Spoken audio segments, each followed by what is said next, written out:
Hello, everyone. My name is Ole Kagan, and I'm the Community Engagement Coordinator with LA County Library, and I welcome you to Work Ready, Career Planning 101. Before we get going with today's event, I'd like to take care of some housekeeping and tell you a little bit about Work Ready. Work Ready started in December of 2020 with the purpose of helping people get a job, improve their work situation, and plan a more sustainable career path. We do that in two ways. One is we lend out laptops and Wi-Fi hotspots for 6-week loans out of 27 library locations, breaking down one barrier to applying for a job and getting online training. And number two is we provide virtual events just like this one on a range of work-related topics, from the basics like resumes, cover letters, and interviews to deep dives into various careers and other subjects that help you succeed at work. And you can see over 50 of those past videos. Actually, I believe it's nearing 100 now in our work and career playlist on our YouTube channel. I'm going to post a link to that in the chat right now.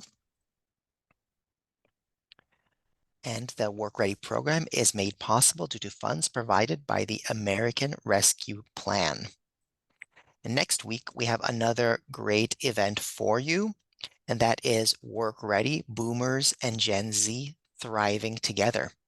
It's going to be a lively panel featuring Carrie Hannon, who's a Yahoo Finance columnist and author of many books, including In Control at 50 Plus, and AJ Eckstein, who's the founder of the Final Round Career Platform and the host of the Final Round podcast. And they're going to discuss how to succeed in our intergenerational workplace. You can register for that right away. I'm going to post that description and link in the chat. And of course, if you want to see any more library programs, you can learn all about them by going to lacountylibrary.org and heading over to the top right-hand side, hit the events link, and that'll give you the calendar of events. You can see the events from all 85 libraries for teens, kids, adults, older adults, all ages, including virtual events just like this one. And if you're only interested in virtual events, you can hover over that events link up on top on our website, and you'll get a virtual programming dropdown. You click on that, you'll just see the Zoom events. Also for all ages, and of course, just like everything at the library, those programs are for free. And now I would like to introduce our presenter for the day. Allan Brown is a native New Yorker who moved to San Francisco after completing his master's degree in industrial relations and human resources at Rutgers University. His career took a major pivot away from HR when he was presented with an opportunity to become a marketer in the magazine publishing industry. In 1998, Allan transitioned to digital publishing, assuming leadership roles in marketing and audience development for both established and startup web publishers. After a decade in digital media, Allan's entrepreneurial spirit got the best of him, and he started writing resumes as a freelancer before parlaying his skills into a full-time business in 2011. We have Allan here today to teach us Career Planning 101. Allan, the stage is yours. Take it away. Thank you. Thank you, everybody. I appreciate everybody taking some time to to listen in today. This is I write customized resumes, cover letters, LinkedIn profiles, but I am very much involved in the career management and helping people kind of chart their careers and so forth. This is something that my passion for the world of working, helping people goes back to my time when I was at Rutgers, where I had completed my master's degree in industrial relations and human resources. Took a pivot, as Oleg talked about, into publishing, and then finally said it's time for me to go out on my own and needed to find something to do. And I went back to doing what my dad did, which was writing resumes, cover letters, and LinkedIn profiles. It was something he did on the side for all the kids in the neighborhood, and he became kind of a de facto career counselor. And in my line of work, although I am not a career counselor, I get very much involved in career management and so forth.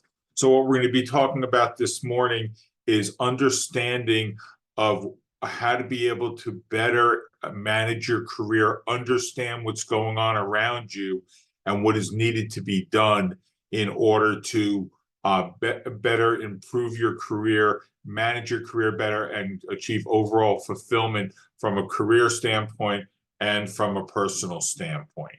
So I'm going to share a screen. It's kind of it's going to be a Microsoft Word document that's going to kind of be an outline, and I'll be able to scroll up and down and be able to share some things, some things and references with you, so that you can be better, have a much more calm idea about how to manage your career. Because so many people, they kind of get insular and they're not sure where to go with their career, and they're not sure who to talk to and ask. And hopefully at the end of this, you'll have an understanding that you're not, that if you feel that way and you feel insular and you feel that you're not sure where to go, hopefully this will help guide you in the right direction.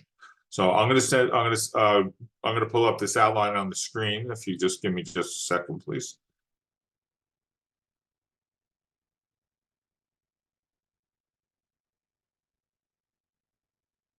Okay, that the application should be up here then, I believe. Everybody can see it. Please confirm. Yep, it's there.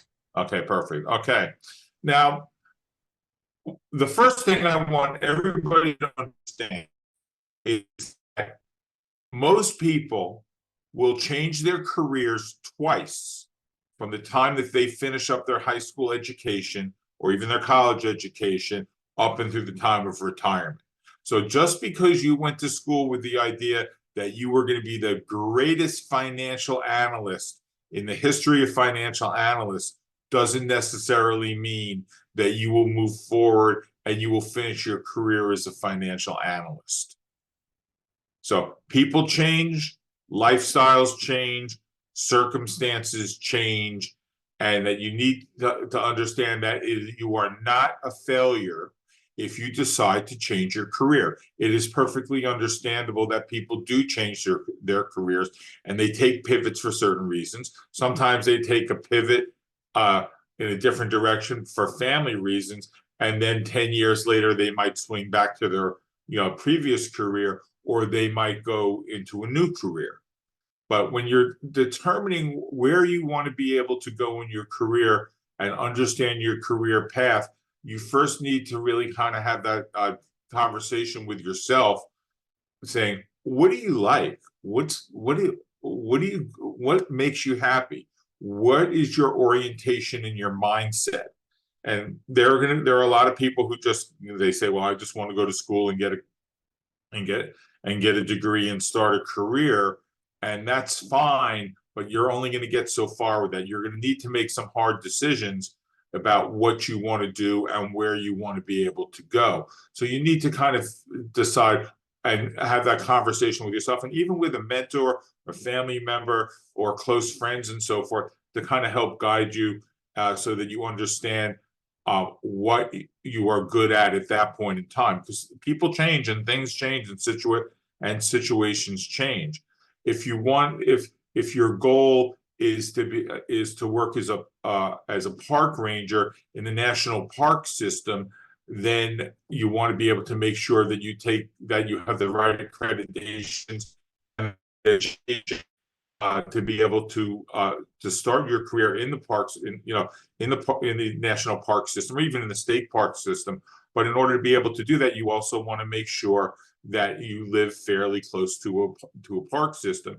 And if you do not, then you're going to need to think about moving. So if your whole thing is that you want to work at Zion National Park and you want to be a park ranger, and you're living in Southern California, obviously that's going to require a relocation.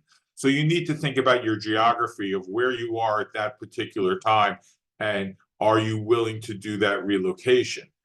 So, because these things are important. If it's and that's kind of a rudimentary example, but there are other examples, such as if you want to be a technologist, but you are living in a very rural area, you are more than likely, even in this day and age and remote, if you're going to be starting your career in technology, they're going to want you in the office and you're going to have to relocate.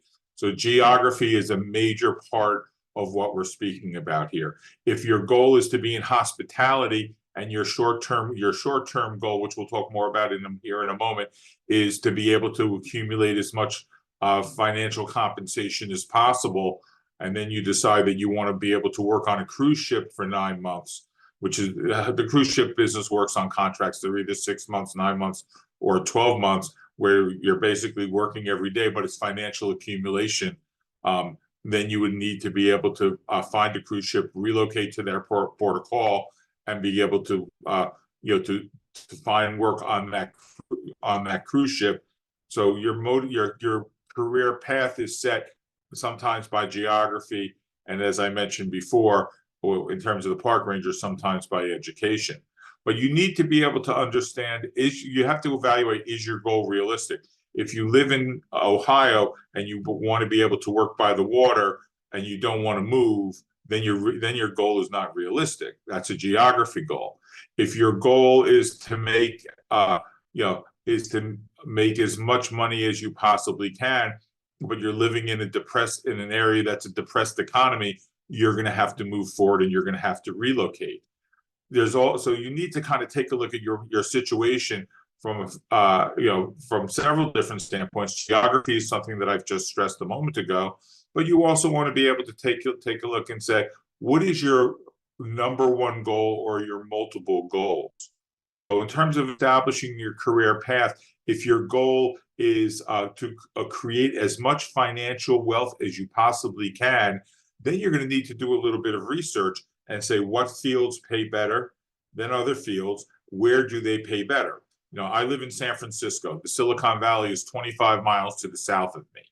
Okay, there's a lot of people there who have accumulated amazing amounts of financial wealth. And they did that and they relocated here. San Francisco, in the last 30 years, and I've been here for 32 years now, has turned into the tech hub. And people from all over the world come here strictly to make a tech hit. To them, it's all about finance. They don't care about community. I know this sounds terrible, but I'm just being frank about it. Their number one thing is finance. They are not concerned. They're not concerned with community. They're not concerned with with family and personal relationships. They're not concerned with any kind of philanthropy. Their whole thing is to come in and make a tech hit. Their number one goal is financial. There are other people whose goals are a little bit different. While they want to make enough money to be able to survive, they're looking to choose a profession / occupation that's going to make them happy. Perhaps they enjoy dealing and working with people. So if they're able to work in a hotel as a guest services professional, they're ecstatic. And it's not so much financial there. It's more about being in guest services and meeting different types of people and having the opportunity to attend different types of events and so forth. That's something that would make them happy. If there are people that are like, well, if I make money, that's great, but I really want to give back. I've had family members who have been stricken with heart disease, and if I could be able to work in a nonprofit that caters to those who have heart disease or caters to the disease to be able to cure heart disease, that's a matter of personal fulfillment. And with that fulfillment, that's what makes them happy, and that becomes their career path, and that's part of their goal. It also could be lifestyle for people that want to travel. If they would be ecstatic if they're able to work in the airline business, and every time if they had a day off, they can and they can go travel. And as long as they had enough money to pay the bills, they're perfectly happy with that. So finances come second, but the lifestyle of traveling and seeing the world is something that that certainly makes them happy, and that would be their chosen career path. But as you're evaluating what you want to do in terms of your path and where you want to be able to go, you have to kind of understand the challenges. And I've touched on this just a moment ago. Sometimes the challenges are location.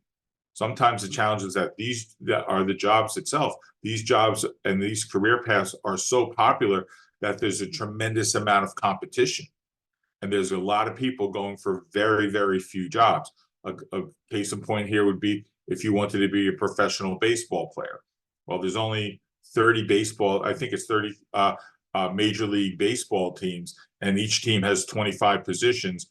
And you better understand that it's highly competitive. And to get to that level, you have to play through either college baseball or through a minor league system. And that can be very daunting. It doesn't pay very well.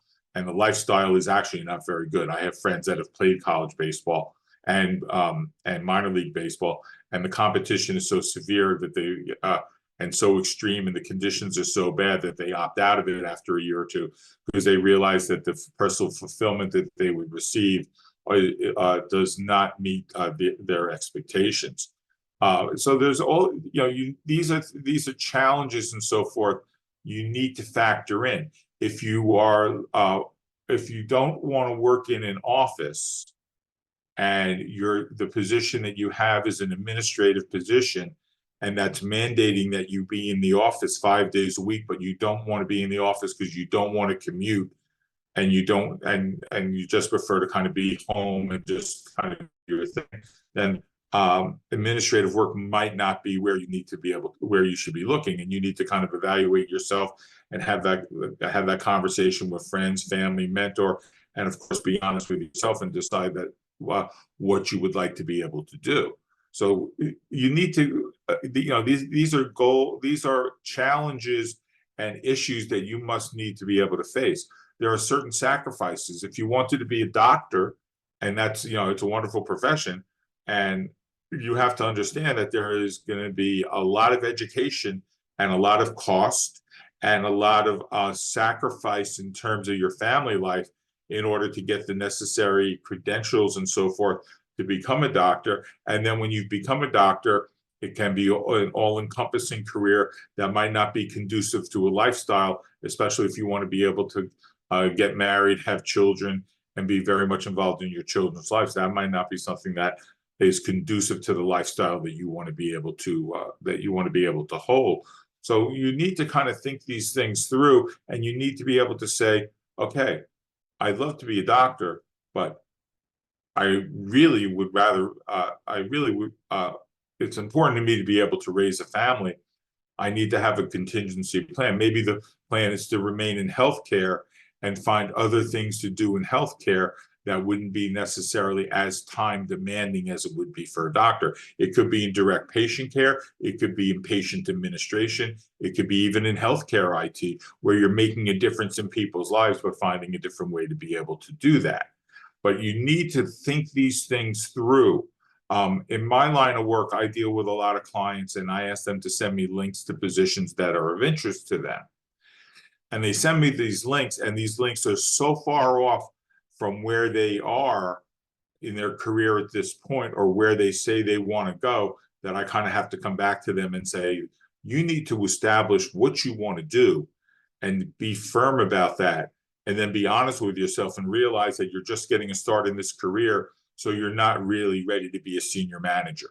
And that actually happened in one case last week, where a client was like, well, I'm ready to be a senior manager. And I was like, just because you managed people at one point in another career does not mean you are ready to be a manager in IT. It's very, very different.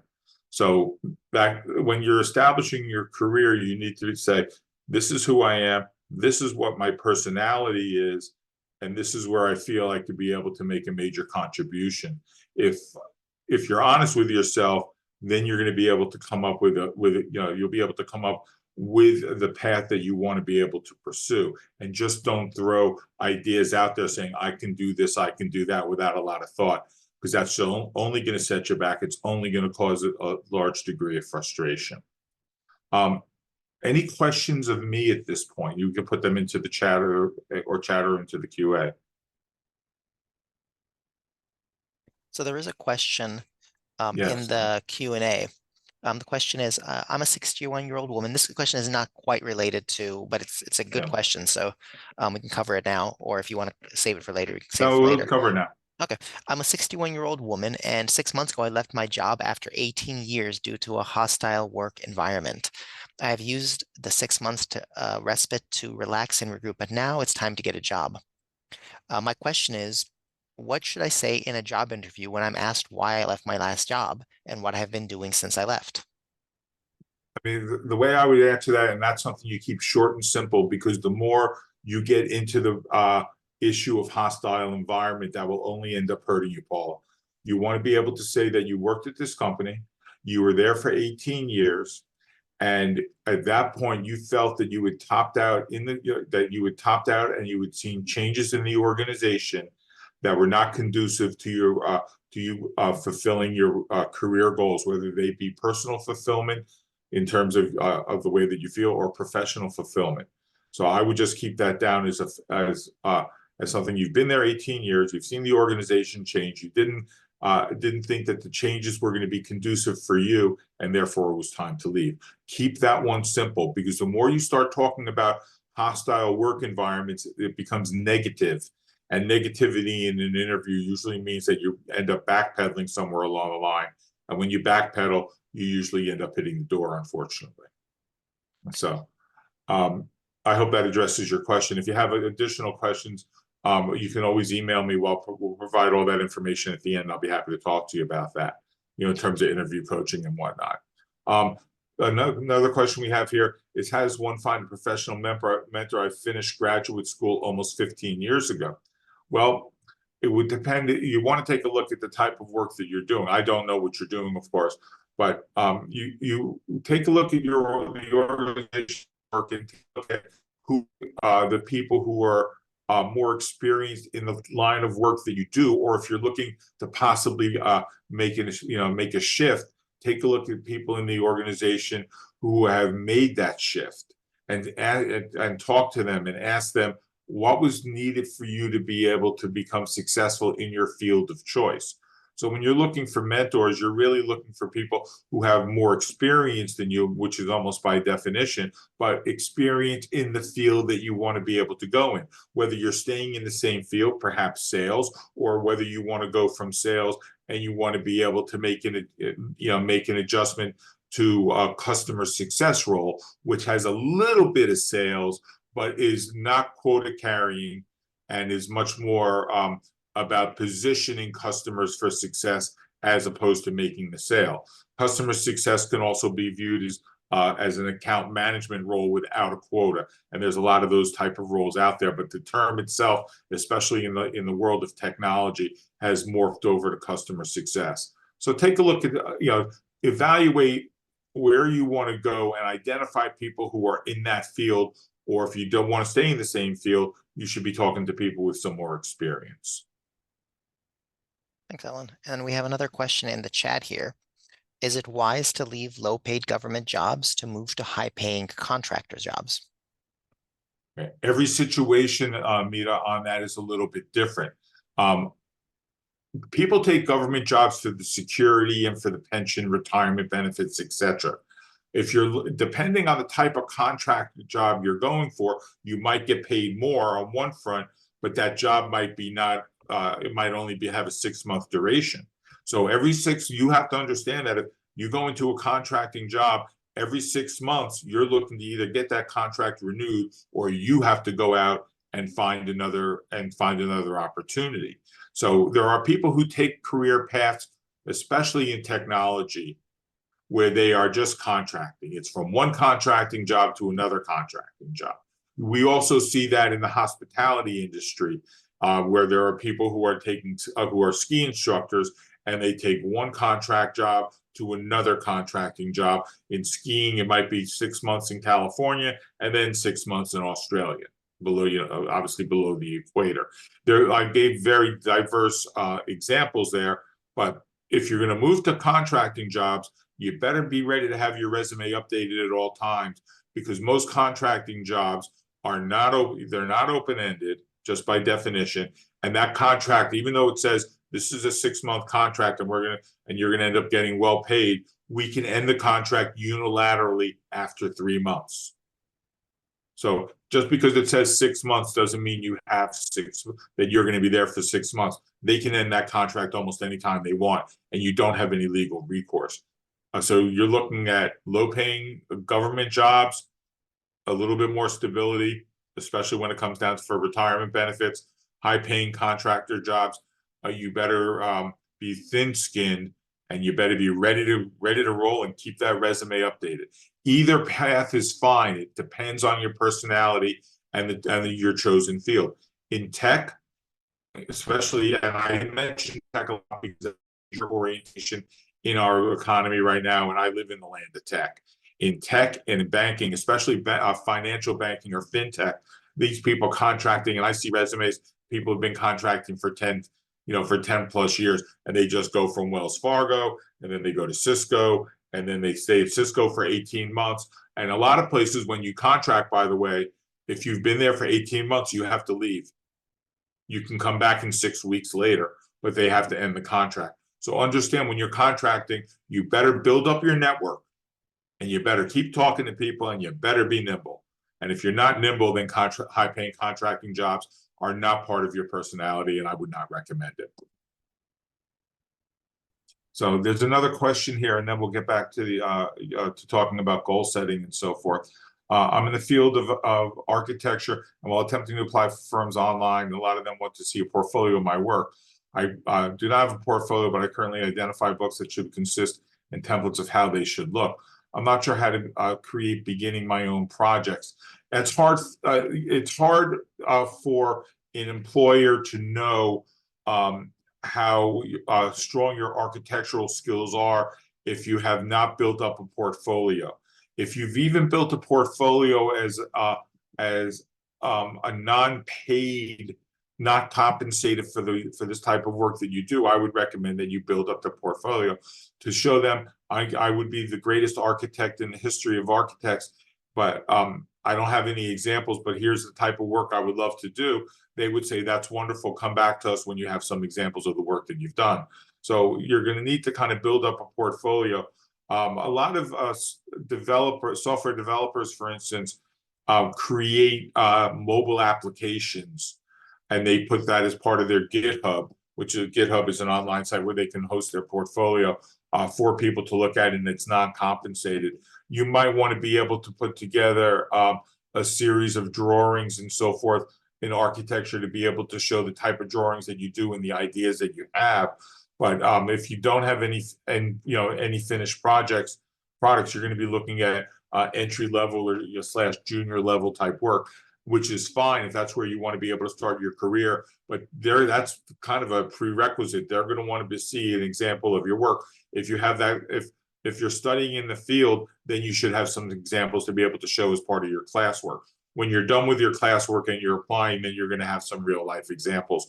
And I recommend that you put these examples, whether they're non-paid or paid, into an online portfolio or a physical portfolio for you to be able to show your wares. So any other questions at this point? And if not, I will move forward into the next segment. Actually, there's one here. A list of top growth jobs for entry level, or where can I get certifications and enter the field? You would need to do some research in terms of growth jobs in the field that you're looking for, whether if it's technology, we're talking about AI, artificial intelligence developer. And then you want to take a look, say, for certifications, AI certifications. If you're looking in other fields such as mining and so forth, you might want to be able to see what kind of mining certificates do I need, and where would I go to school, and where would I need to be able to do that. The Colorado School of Mines is an example in this case, is a fabulous school. And that school, by doing some reading and understanding what a miner does, would be able to help you if that was where your interests lie, in terms of deciding what kind of credentials that you would need in order to be able to move forward and find short and long-term success in the field. In terms of this last question here, best way to get back into acting. I'm not in Hollywood, so I'm not really in the Hollywood field, but I know this, and this goes across this is going to go across all segments.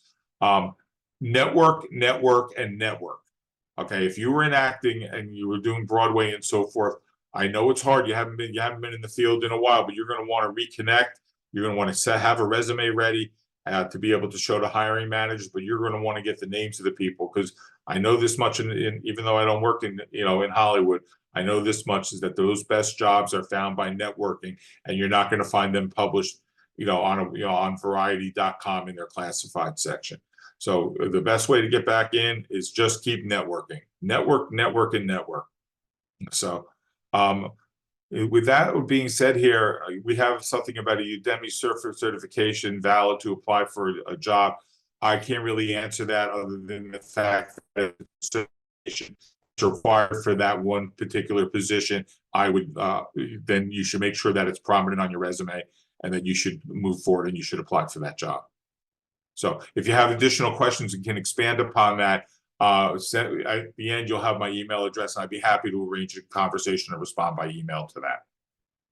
So, back to to our career goals, and I'll answer some more questions later. Back, in terms of career goals and so forth, you need to understand that when you say I want to be a doctor, and that I'm going to do all these things to be a doctor. Well, the short-term goals that you need to be able to fulfill before you can end up with the hitting your end goal. So you need to understand, okay, this is my goal, and in order to fulfill this goal, you're going to need to do a little bit of research. Okay. Well, how much experience do I need? Do I need to have 3 to 5 years experience to be able to go to the next level? If a doctor's not necessarily the best example, but if you want to become an accounting manager and you are a junior accountant and you take a look at job descriptions, and I would recommend that you go online and take a look at job postings, and they're going to say to be an accounting manager, the average might be 7 to 10 years. Well, that means if in order for you to be able to hit the 7 to 10 year mark and you have four, then you might say, okay, what's the natural progression? Well, you can start off as an accounts payable specialist, and then you can come to a revenue recognition specialist, and then you become a junior accountant, and then you become a staff accountant, and then you might be able to become an accounting manager. So you need to be able to take a look at where you are and where you want to end up being, okay, in a certain amount of time, let's say 3 to 5 years, and see if that is something that's viable.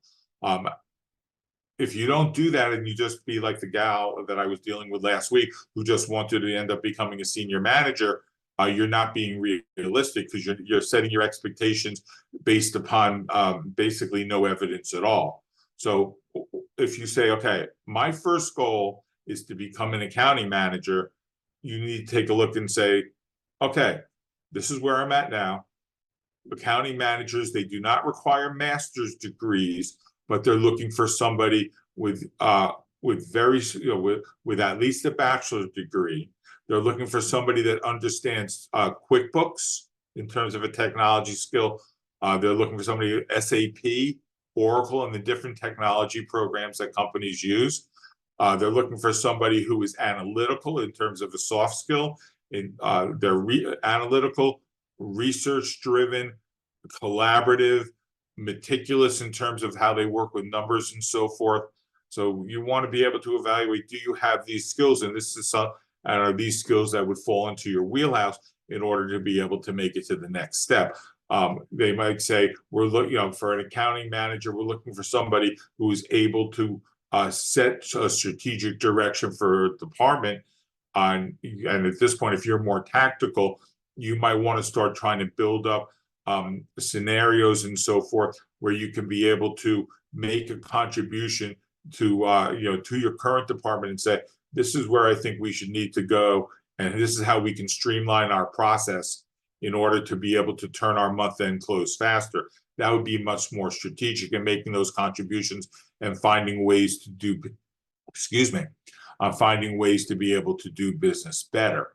But in terms of setting your when you define where you want to go and you have your short-term goal, you need to be able to make sure that you have the qualifications to be able to fulfill you have the qualifications and the skills to be successful. Success breeds success.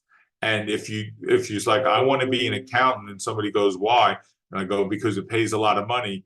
And they say, what's your short-term goal? And you come back and say, well, to do what I need to do to make a lot of money, to be an accounting manager, make a lot of money. Well, if you don't have those skills, it's going to be a tough road to hoe. So be honest with yourself, and like I said, overall understanding of what it takes.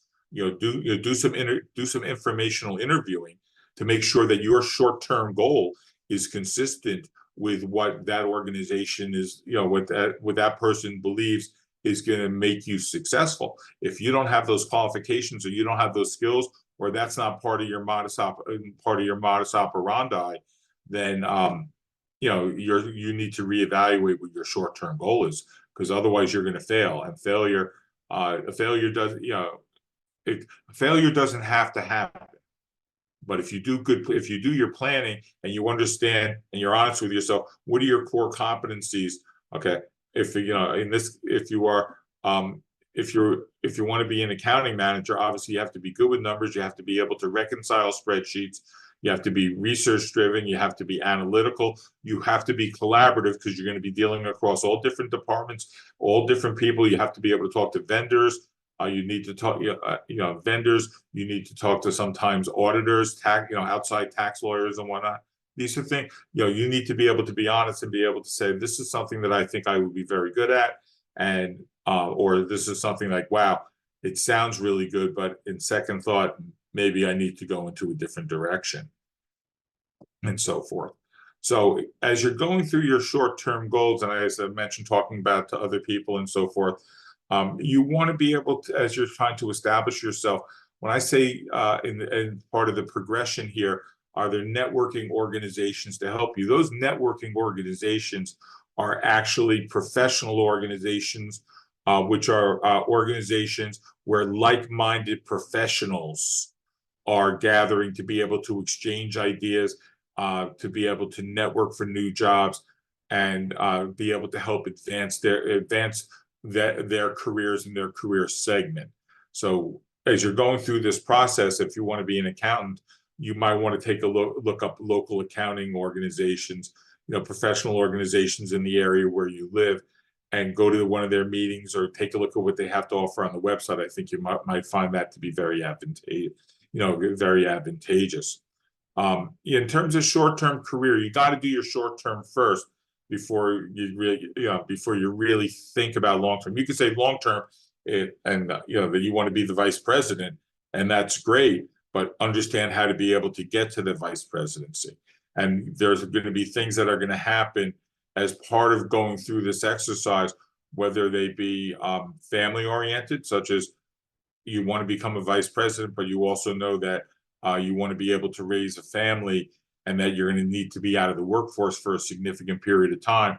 Therefore, your long-term goal, instead of being 10 years, might end up being 15 years.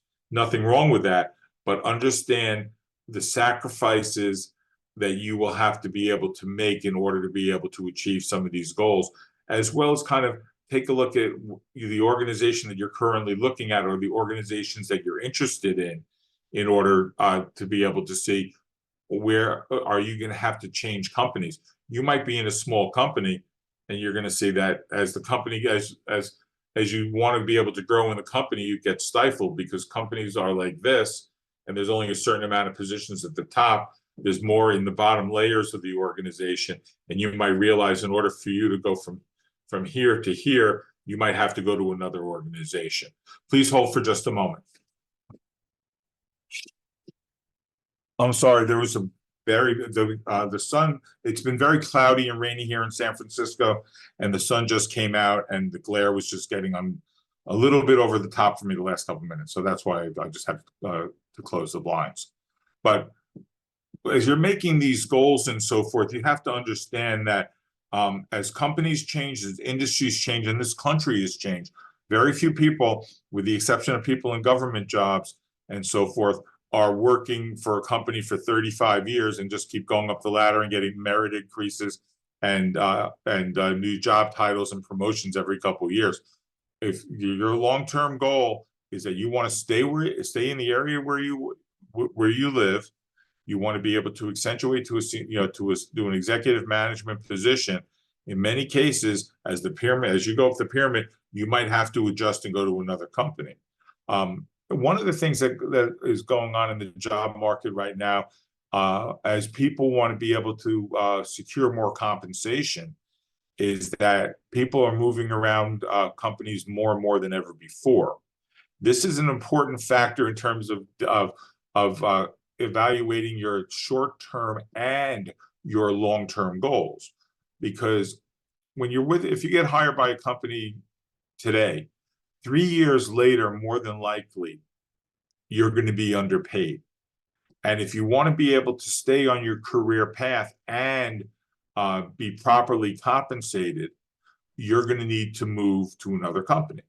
It's the way that the job market has been turning and where it works. So if you're working for company A and you're making $10, and then 3 years later you're making maybe $13, and you find out that the person who they just hired in a similar role to you is making $14.50, well, that's not personal to you. It's that person is bringing in new intellectual property and new methodologies that companies are looking for. So in order for you to be able to continue your career path, you need to be able to expand your knowledge and expand your experience and move to another company. One, you get better compensation.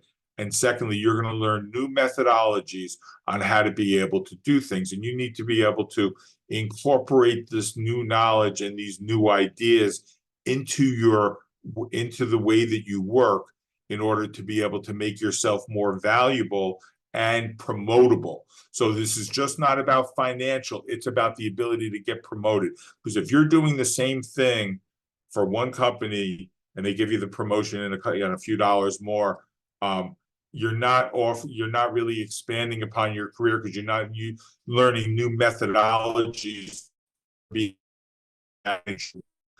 And that goes across finance, that goes across sales, that goes across tech, that goes across customer success / customer service. It really goes across every job category. So these are things that you really want to be able to identify and take a look at. There are companies that I'm aware of, Oracle being one, Wells Fargo being another, IBM being another at an accentuated scale, where there are people who have left and come back, left and come back, left and come back. So why do the companies bring them back?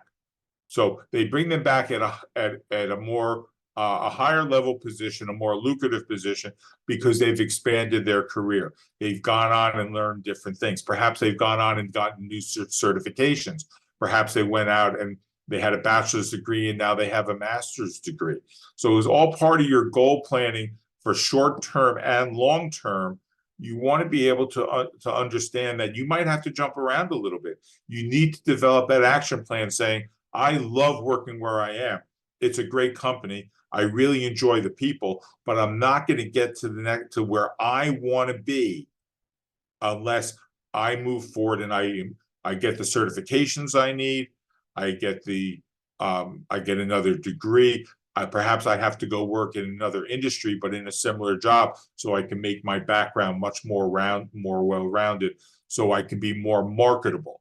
Because you might have a goal, but if you don't make yourself more marketable, no matter how bright you are, and no matter how successful you are, if you haven't positioned yourself for that success, you're not going to achieve that long-term goal as you move up.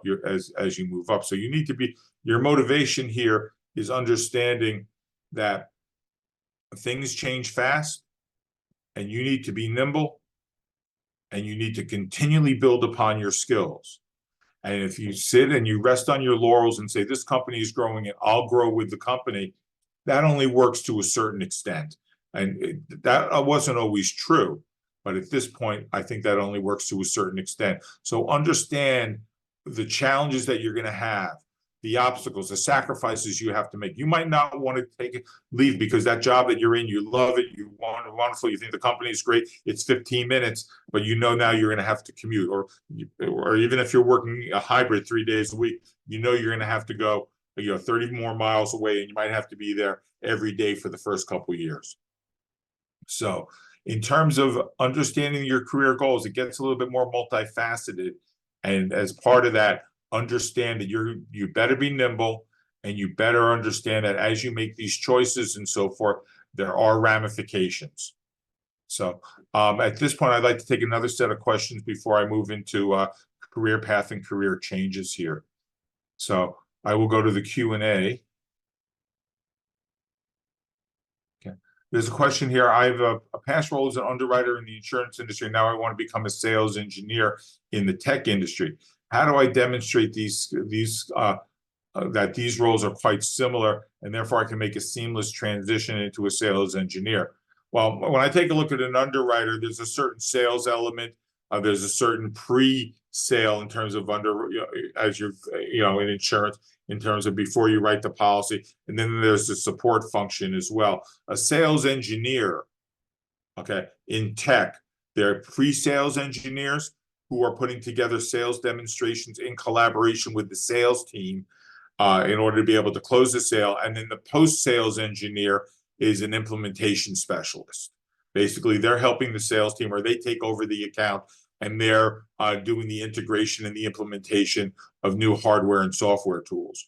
So that's where I look at the correlation between some of the skills that you would bring as an underwriter in insurance to become a sales engineer. But you're going to need to be able to show off more technical skills, and you're going to probably need to go and learn some of those skills and get some certifications in order to be able to make that career transition. So your short term to be able to acquire or hone the technical skills that are going to be necessary with certain certifications and certain training slash professional development classes, certified or not, to be able to adequately demonstrate that you have the education and the technology skills that are required, combined with the sales orientation that is inherent in an underwriter position, as well as the sales engineer. A sales engineering position can be a high growth position because you can be involved in the business side of the business as well as the technology side.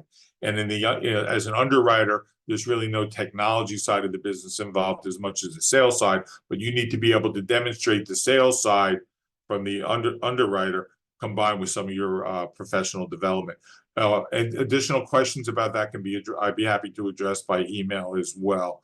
Going into the next question here from for Billy about doing career transition. I'm going to talk about career transitions in a moment, so let's hold off on that until I speak about the career transitions. There's another one here about I've just been caught up in one of the recent tech layoffs. I was just graduated last year and only have 6 months of experience. I have been reaching out to the network, which is great. Just keep networking. I'm going off a little on tangent. Just network, network, and network. Then you say you're applying to jobs where I meet at least 50% of the requirements. I have an email that I send out to every prospective client saying if you job descriptions are a wish list. So when you read that description, it's a wish list. It's not etched in stone. If you meet 50%, keep applying. Obviously, you want to be able to tweak the resume somewhat so you can get through the applicant tracking system, but that's for a much different discussion for at another time. You talk about really struggling to find positions right now as they're open to people with less than 2 years experience. Don't worry about the years. If you think you're qualified and you have that 50%, go out and apply for it and keep networking, because that's the best way you're going to find exactly what you're looking for. In terms of getting your resume past the initial screening, you want to make sure it's applicant tracking system compliant, which is for a much more detailed conversation. You can contact me and we can speak about that offline, and I'd be happy to be able to do so. One more question here that I'll address before I go to the next step here. So, Alan, so for the next question, there was I think it says in the music industry, cinema field to be specific. This is a person who was interested in how to find networking opportunities and mixers and stuff in this field, so the entertainment field. There's in the entertainment field. Now, I was in the music industry 25 years ago in music publishing, and we were publishing music magazines. Yes, magazines, and not internet, for guitar players. Magazines called Acoustic Guitar and Strings, and we were very heavily involved in the industry associations and the industry trade shows. In next month, there's a huge music industry trade show called NAMM, and it's down in Anaheim. NAMM. That's a huge show. There'll be 50,000 people, crawling around Anaheim, for 4 days next month.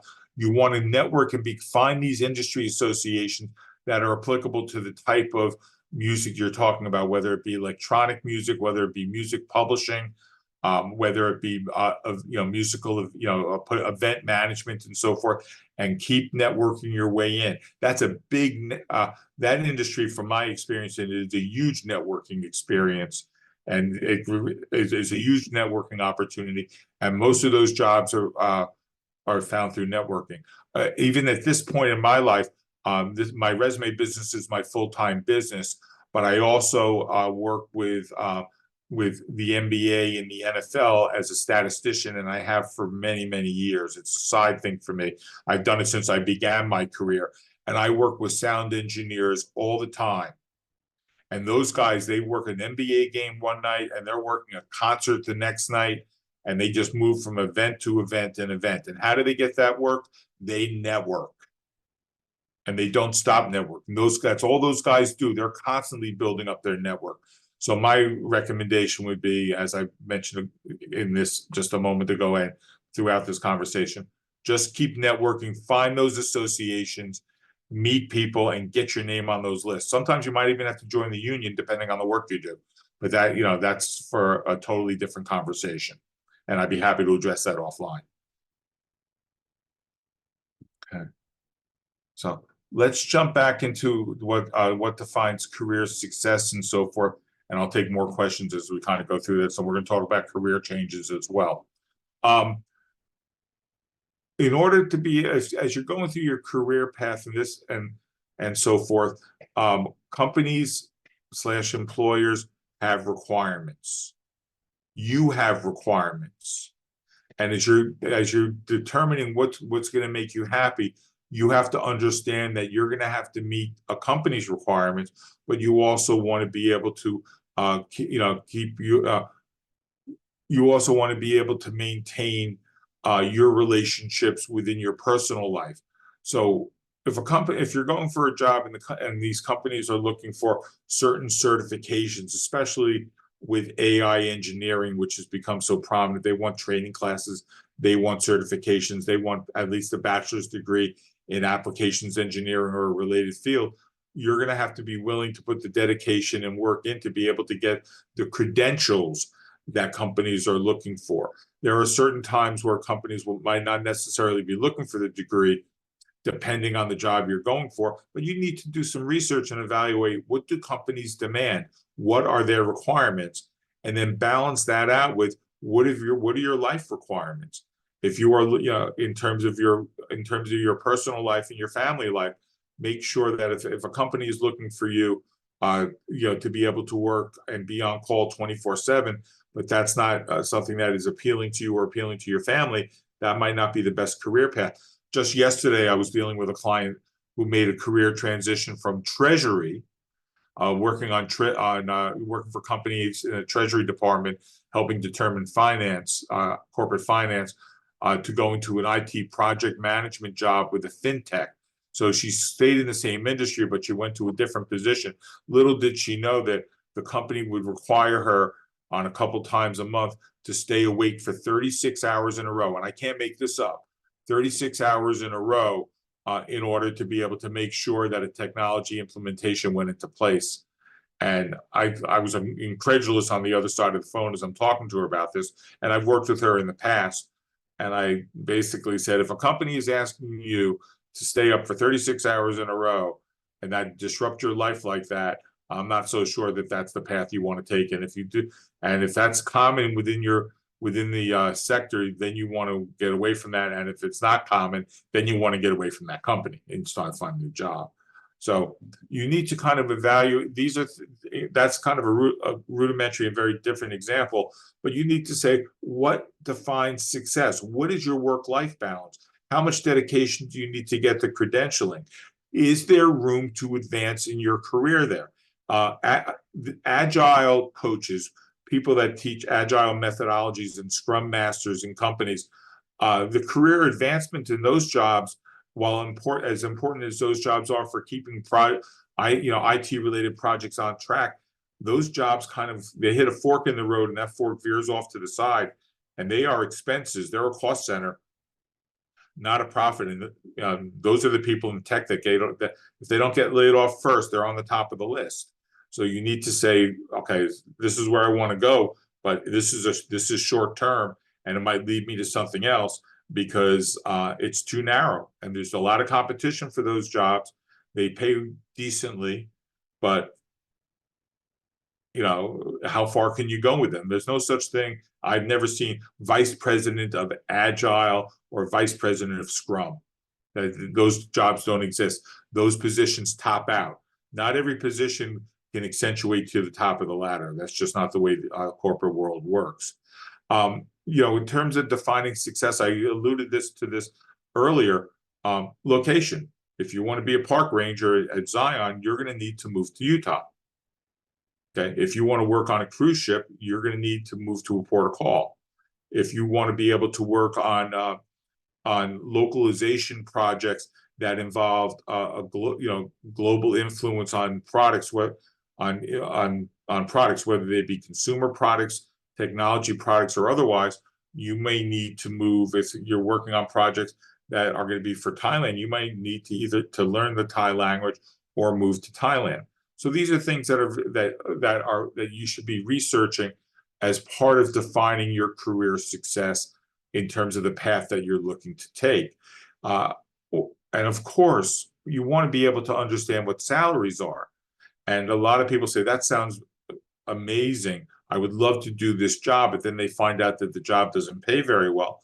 Well, you want to do your due diligence. The two websites I have listed here, salary.com and payscale.com, are great places to go to learn what jobs are paid, not just by job title, but also within the communities that they serve.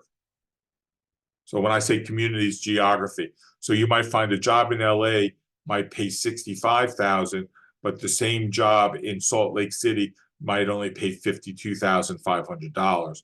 So if you're looking to relocate, you might need to understand that you will be possibly taking a pay cut. During the beginning of the pandemic, as people were leaving where they were living for a better life balance and better quality of life, they were moving to places, and they'd say, well, I'm going to make the same money here that I was making there, that I'll make the same money in my new location as I make in the old location. And they failed to reference it, and they ended up some companies said, we're not paying you $65,000 to live in Boise, Idaho, when in Boise, Idaho, where they're paying $47,500. So you need to kind of do your due diligence in terms of defining what's going to make you happy as you kind of pursue your career path. And as you're kind of doing that, you also want to make sure you have the correct skills. And we talked about that earlier in our conversation, was in terms of skills. Okay, how much physical requirements are going to be required for the position you're going for? You might think that the job is great, but if you're on your feet all day, that might, you need to kind of understand that those are the qualifications of employment. And if you're going to be a server, they're going to require you to be on your feet all day. You're not going to be sitting down. If it's a software developer, you better be highly technical. If you are working on calibration medical device type production, mathematical orientation in terms of tolerances is going to be very important. So while a job might sound super like really interesting and very cool, make sure you have the right skills. Because if you don't have the right skills, it's going to be short-lived, and you're going to be taking steps backwards, and then you're going to have to come back and try to reacclimate again. Other skills and so forth. Are you going to be working independent, or are you going to be working as part of a team? Some jobs, you can work independently and do your thing. You can be a product designer who is figuring out the product design to make sure that a cell phone is usable in Switzerland as it would be usable in Russia. And I know somebody that's doing that right now, and they can work very much independently on their own and not deal with people for weeks. But in other cases, in other jobs, it's constant collaboration. So just understand with the detail of where you're looking to go and what kind of personality you are to make sure that it is the right fit for you.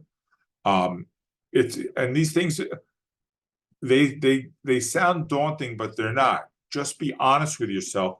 You know what you are, and you know what you are, and you know what you have to offer.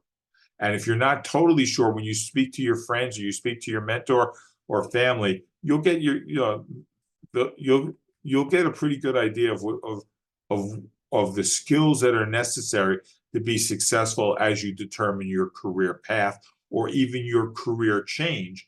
If you've come to the point where you're like, I just don't want to do this anymore, what would I be great at? I need to make a change. And bringing us to career changes is, and I deal with career change resumes all the time, more so than ever before. There's more career changing going on, I think, now than I've ever seen in my career. And my career goes back to when I was in my 20s, and that's 30 plus years ago. When you make a career change, make sure, as you're thinking it through, the first thing, do you hate your boss? And I know that sounds like, where the hell did that come from? But don't make a career change because you're so unhappy in your current job. Evaluate why you're unhappy in your, in your current role. If you're unhappy in your current role because it's boring and you feel you've topped out and you don't see any career movement and so forth, then perhaps it is time to make a career change, and it's time to go back to determining your short-term goal, what you would like to do, and the potential and the long-term goals and the potential of where that job of where the career will take you. But if you're making the career change because you just can't stand your boss and you can't stand your work environment that you're currently working in, well, that's not a career change. That's just changing jobs and finding four new walls to look at.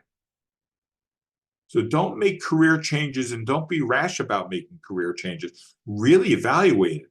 It's a big deal. And like I said, most people do change their careers twice, but make sure it's the right move, and don't change because you hate your boss. I have a very good friend of mine in this situation, and he despises his boss. It's hatred, and but he doesn't want to change careers, and there's only very limited opportunity for him.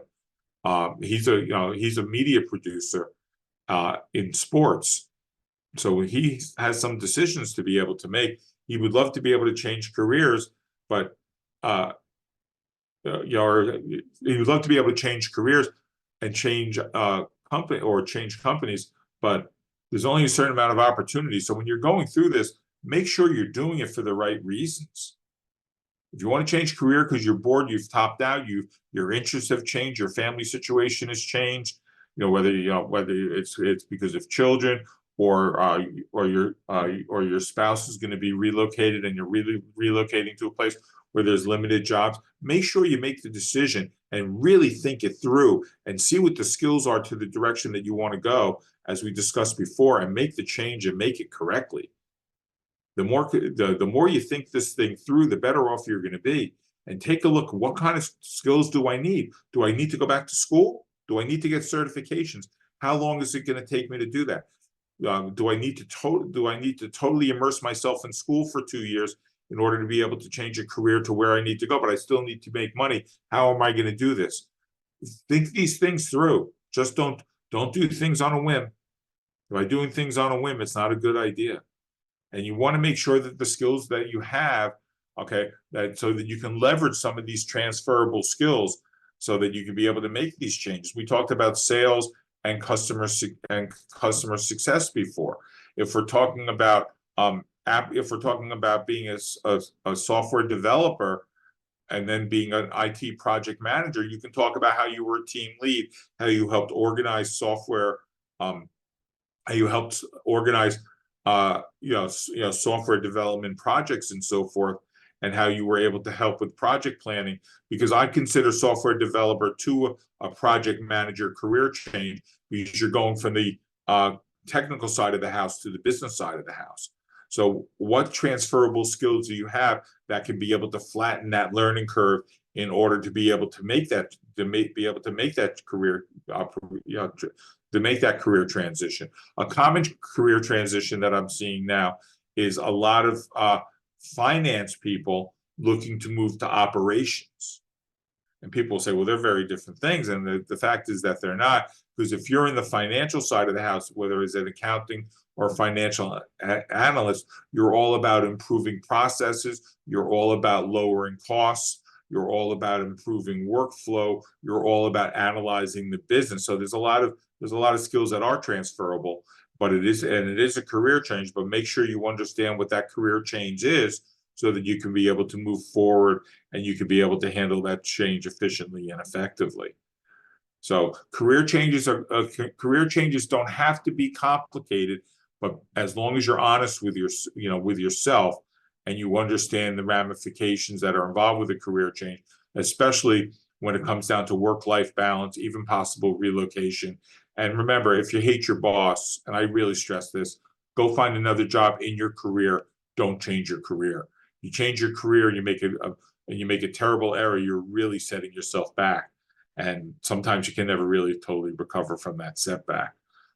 Before I go to a last set of questions, there's a company called Hay, and they're based out of Australia, and they've come up with this system that they call Smarter.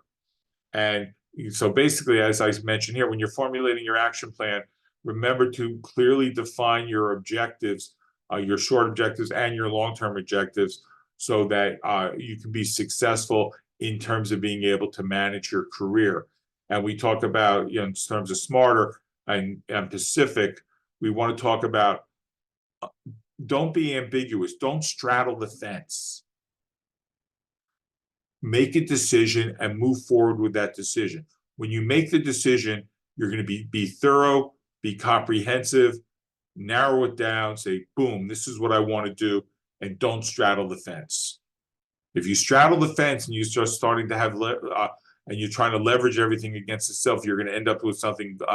You're going to end up with something that's not fluid. It's going to be all over the place, and your success rate or your potential for success is going to be considerably lower.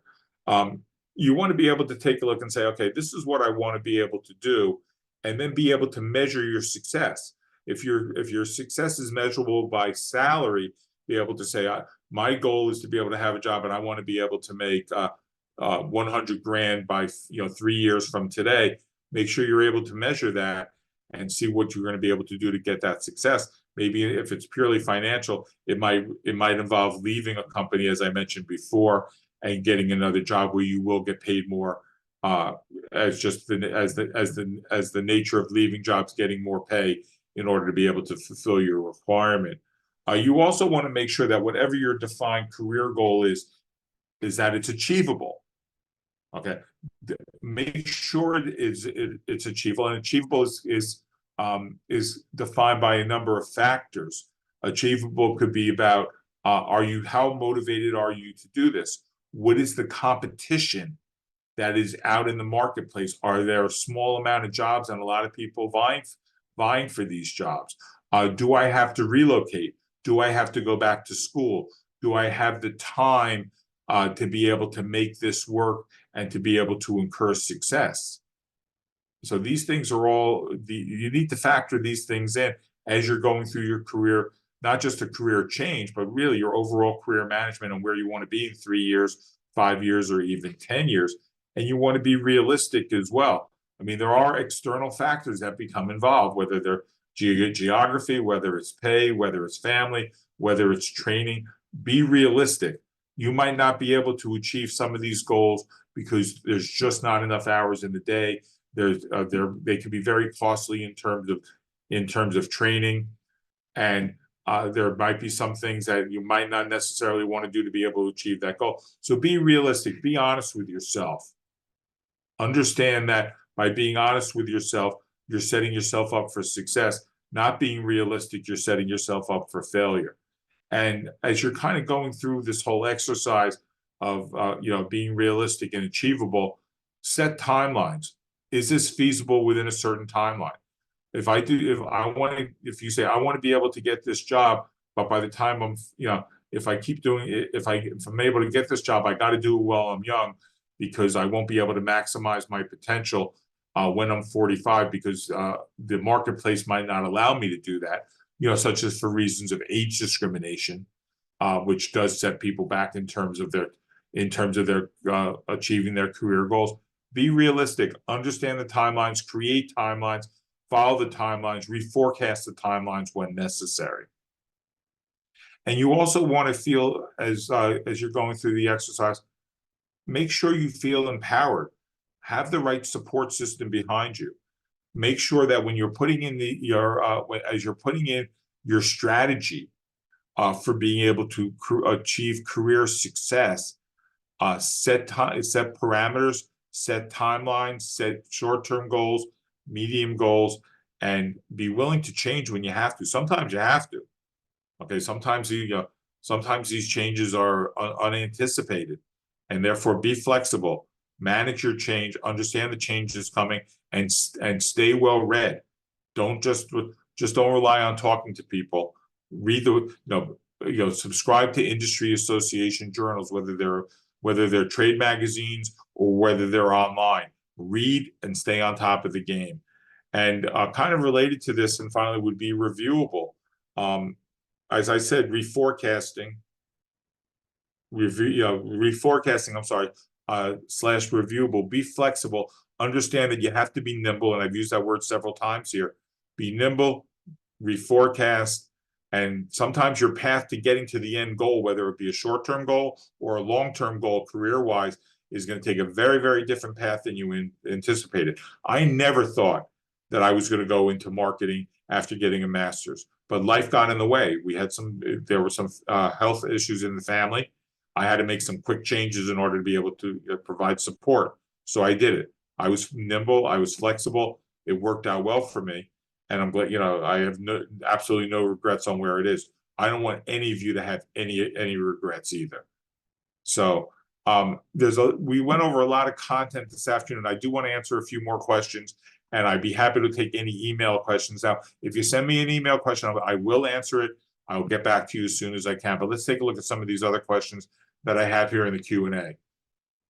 So one of these questions here is, I'm debating whether to go back to school for cosmetology or just starting my own makeup business, or maybe both. What do I recommend? What I recommend first is go back to school, get your cosmetology license, and understand what it takes to be a cosmetologist on a day-to-day basis before you start your own makeup business.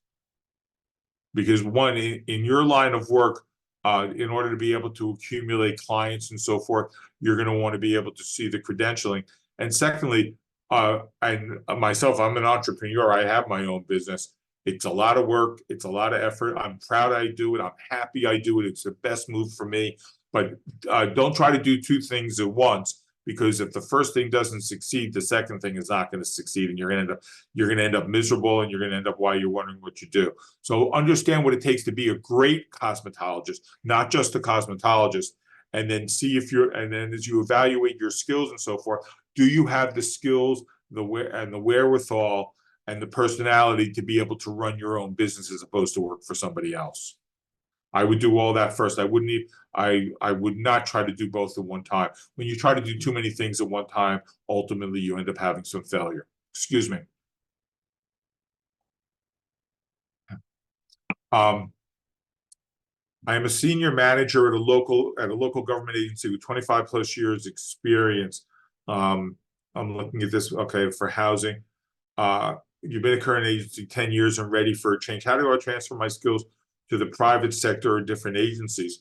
Well, Olivia, when you take a look at what your skills are, okay, if you're doing community development, you're doing housing projects, a lot of housing development, business development, a lot of this is project management. Your skills are directly transferable, okay, are directly transferable from government into the private sector. There's a lot of construction companies and general contractors that would probably welcome your experience. This is great. You have great experience from what I'm reading between the lines here and knowing what you do for a living. The skills are directly transferable to the private sector. It is not a career change. It is just it's an industry change. If you decide to stay in government, then that's fine. But you can certainly go into the private sector, identify those skills, take a look at the job descriptions that are out there, whether it be on LinkedIn or any other source for job descriptions. Stay away from Indeed and Glassdoor, because most of that stuff isn't very good. and those jobs don't pay well and they're not the greatest jobs. But take a look, go on LinkedIn, see what the other skills are for people that are doing what you do. I think you'll find out that you have those same skills, and to go out and look for another job and making a transition to the private sector will not be necessarily as daunting as you think it possibly will be. Um, any advice for someone looking to go into entertainment law? I have 3 years experience in the entertainment industry, but was laid off during the strikes. I'm young. It says here, I'm young and I would like a career that feels more stable, more stable. Are you a lawyer? If you're looking to be a paralegal, you could be a paralegal in entertainment. You could be a paralegal in manufacturing. You could be a paralegal in consumer products. You could be a paralegal for, for a torts law firm. I don't really know exactly what kind of law you'd like to go into. Send me a note, and I'll be happy to address it for you. Via email or on a or during a conversation. It says here this is from Elena. What if I have the opposite? I know who I am. I know the skills I have. Also realize my limits. It's hard for me to figure out the field. What would be your suggestion? From your side, have you ever had found someone going from a career but not from a goal? I think what you need to decide, Olivia, is you're going to need to do a little bit of research and decide where your skills lie, and then read up on careers. This is a situation, just given the limited information that you provided me, is a career counselor might be of great benefit to you. Okay. Because if you say, the skills and potential that you have, you're just trying to find a field, a career counselor might help, or you might want to do a little bit of reading and say, I have really very, very strong project management skills that are not technically based, and they do some reading, and I think you'll be able to find some of the industry sectors / fields to be able to go to. It's a very the question is too general for me to pinpoint an answer. I'm not trying to avoid it. I'm just trying to be realistic about it. And if you send me a note, perhaps I might be able to guide you in another direction. But with a little bit more definitive answer, not another direction. But you might want to consider a career counselor in this case here. The best sites for jobs search apart from LinkedIn. I'm not the biggest fan of LinkedIn. Okay, it's the best that's out there, but I think it's mediocre at best. What I tell all of my clients, over and above networking, and I've drilled on that pretty hard here, take a look at professional associations for the type of work that you do. Take a look at industry associations and their websites for the industries that you're interested in. Those jobs are going to be very, very targeted. There's a lot of stuff on LinkedIn that is garbage. I'll be the first to admit it, but it's the best that's out there. The second best is going to be going to those type of websites and seeing what's out there, and of course networking within those organizations through whether they're virtual meetings or in-person meetings. Either one is fine. And thirdly, if you know the type of company you want to work for, identify those employers that are in your geographic area, especially because take it as a default that it's working in the office. Anything hybrid or work from home is, look at that as a benefit. And identify those companies, go to their websites and follow their websites. Read about those companies, see what they're doing, see what jobs are out there. Those are very, very more pinpoint and targeted. LinkedIn could be a mess. It could be a total mess. And I can go for another 2 hours on what a mess that could be, but I don't want to do that to everybody. It wouldn't be fair. That's another conversation. But the more targeted you get with your job search in terms of industry associations, professional associations, company websites, and networking, of course, the better off you're going to end up being. I could take a couple more. I'll leave that up to Oleg. I'll take one more now, and I'll let him chime in and say how much further I should go. Sure.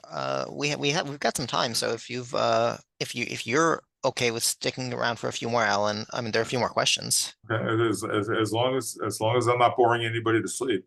No, I mean, this is why we're all here. So a friend's 22-year-old daughter graduated college last year and is now becoming increasingly daunted by not succeeding via sending out resumes. Would you recommend something, or do you offer a hand-holding, self-motivated, self-esteem bolstering to keep someone motivated? No, what I recommend is that you need to find out, um, what you need to find out is that what are you doing wrong? Right now, you don't know what you're doing. Your friend's daughter does not know what she is doing wrong. She is just not having success. So you have to identify the problem and propose the solution. This is not about self-esteem at this point. Her resume might be substandard. She might not know how to be able to conduct a job search properly. That is not an indictment on her. Okay, this colleges in this country do an awful job of teaching their students how to job search train. Awful. And I put awful in 30-point font. So before she starts feeling really down on herself, she needs to take the first step and see what's wrong with her resume and how she's managing her job search correctly. At that point, then she can come up with a plan of action or work with somebody to come up with a plan of action for managing her job search, whether that involves a new resume or whether that involves another stream for handling the search, whatever that is. But to sit there and to sit there and wallow in the mire, like Jim Morrison and the Doors sang out of Laurel Canyon 40, almost 50 years ago now, is not the right way to do it. Get to the root cause. What's the problem? Come up with a solution. That's what I would recommend. All right, so And she, go ahead, Alan. no, I'm sorry, I didn't mean to cut you off. No worries. I was just going on to the next question. So, we're not going to get into the intricacies of this person's personal experience, but I'm going to say that they're not able to work outside of the home. So they said, I'm reading articles that office vacancy rates are the highest they've ever been. Do you think that more hybrid and remote positions are on the horizon, or is it more likely companies will cling to the past, the in-person roles for a few more years? Oh, I definitely think they're going to cling to the in-person roles. I think that kind of move that companies have made a critical error in how they position remote and hybrid from work at home. And that all came up because of COVID. If they all came out and didn't say everybody's doing such a great job, you can work from home forever, which has caused just an upheaval. Right now, we have the worst labor management relations situation in this country that we've seen in my lifetime. And I have a little bit more insight on that because I have a master's in HR and HRIR being industrial relations, human resources. So perhaps I see it differently, but there's more office vacancy rates now. Those offices might never fully fill up again. I'm not going to say it's going to go back 100%, but companies are having a hard time getting people to come into the office, and people don't want to come into the office. So in the bigger cities such as New York, in San Francisco, downtown Los Angeles, and other big cities around the country, you have more and more vacancy rates. Companies are having a hard time getting people to come back into the office, and they haven't quite structured it that way. But it is trending back to getting people back in the office. Some companies are trying to bully people back, like Amazon. They've had some problems doing that. Other companies are trying to find a collaborative way to do it. It's taking longer than they would anticipate. But for those of you, and a little off subject, if you're under 30 years old, get back in the office. You need to get back there. You need to learn your craft, and you're only going to learn it by interacting. If it's a hybrid situation where you come in 3 times a week, that's acceptable and that's fine. But don't continue to look for work from home and take the easy way out, because it's too far for me to travel. It's too expensive to travel, and I understand the expense part of it. I get it, but get back in the office. That's the trend that it's going to. For older employees, it will be different because those that have been able to show the professionalism and responsibility will be able to continue to work from home. But if you're under 30, get back in the office. All right. Well, thank you for that advice. And then we'll do maybe 2 more questions. Okay. So the first question here is, I moved to LA from India 9 months ago and have been looking for opportunities in the arts museum space in the city. It's been a struggle getting responses and applications. So I wonder how my experience from India over 8 years in the field is being viewed since it's a different context. Is that a challenge? Should I be looking for a certification in the US? I don't know if it's necessary to look for a certification in the U.S. I think that we need to be able to establish the correlation between the type of work that this person has done in India as related to the type of work that's available in the United States, and is this being correlated on the resume? This might not be about a career change or even an industry change. This just might be about a marketing issue, also known as resume. And is it coming across on the resume?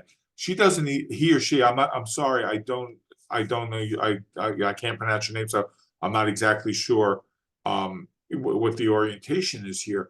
But if the resume is substandard, that's a different issue.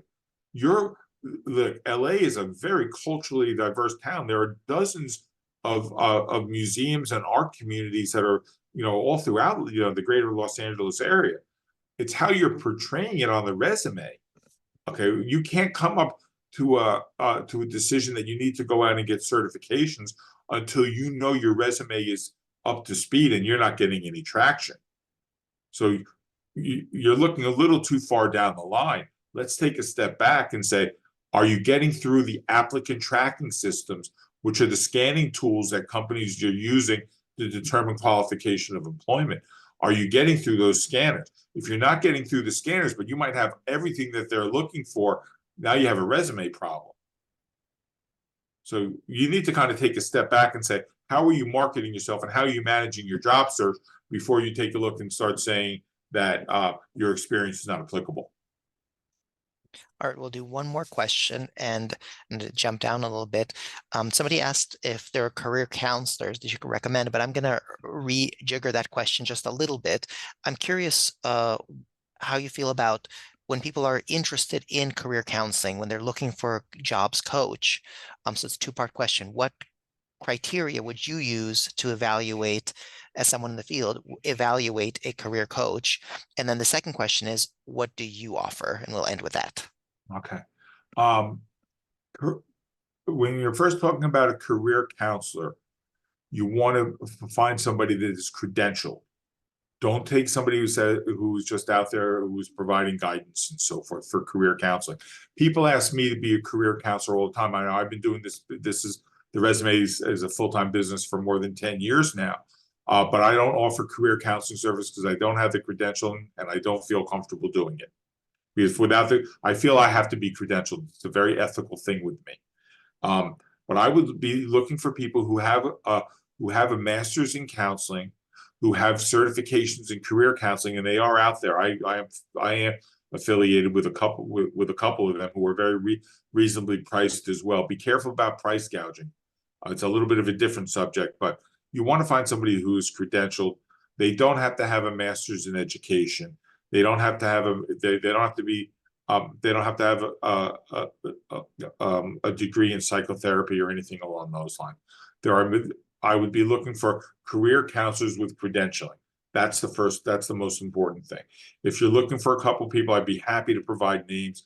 Most career counselors in this day and age are not meeting in person. They are meeting on Zoom. So it doesn't matter where they're located. They could be located, they could be located in Los Angeles or they could be located in Bangor, Maine. It doesn't really matter that much. Just you want to make sure that you have the right fit, and you can interview the counselor first to see if you feel that they're the right fit personality-wise. Some counselors are going to be very direct. Some counselors are going to be very consultative. Some counselors are just going to be, this is the way and you should do it and there's no other way to do it. So you might want to do a little bit of interviewing on that. In terms of, I don't do career counseling. I do some interview coaching. And with interview coaching, I get very much involved in just the interview, the preparation for the interview and the skills that are needed with some back and forth role play in terms of myself actually playing the role of the interviewer and what I would ask, and then but providing you with questions to ask back to me about the role so that you can have that practice, so we're not just doing it off the cuff. But that, if that's something that anybody's interested in, contact me by email. I'd be happy to talk about it. But the career counseling, you need career counseling before you write the resume. You need to write the resume before you before you apply for a job, and you need to apply for the job before you get the interview. So keep all those things in mind and don't ever jump the chain because by jumping the chain, you're not going to get anywhere. You're only going to fall flat on your face. Sounds good. Well, that's a good place to end. And of course, for the folks out there, Alan's information will be put in the follow-up email along with the video link to this presentation. And before we conclude, per usual, I just want to ask if you would fill out our post-event survey. We do read those surveys and use your advice and your suggestions for future programs. And so it only takes a couple of minutes, and I'll ask you to do that. Alan, thank you very much for the presentation. So I, And I appreciate everybody taking some time to speak with me. I hope I provided some value back to everybody. based on the feedback in the chat, it seems that that is absolutely the case. And to everybody out there, thanks for being here, and we'll see you next time.